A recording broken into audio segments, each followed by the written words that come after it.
দুর্গাপুর আমার আপনার সবার খুব গর্বের শহর।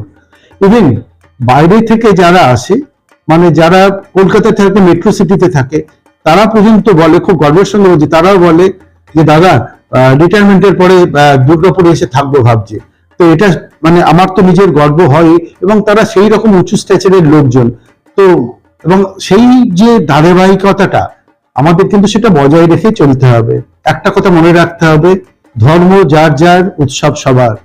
আমরা দুর্গাপুরের যে ঐতিহ্য, সেই ঐতিহ্যকে একদম মাথায় উপরে রেখে আমরা যেন দুর্গাপুজোতে সবাই মিলে খুব আনন্দ করতে পারি, ছোটরা বড়রা বৃদ্ধ বৃদ্ধা সবাই মিলে।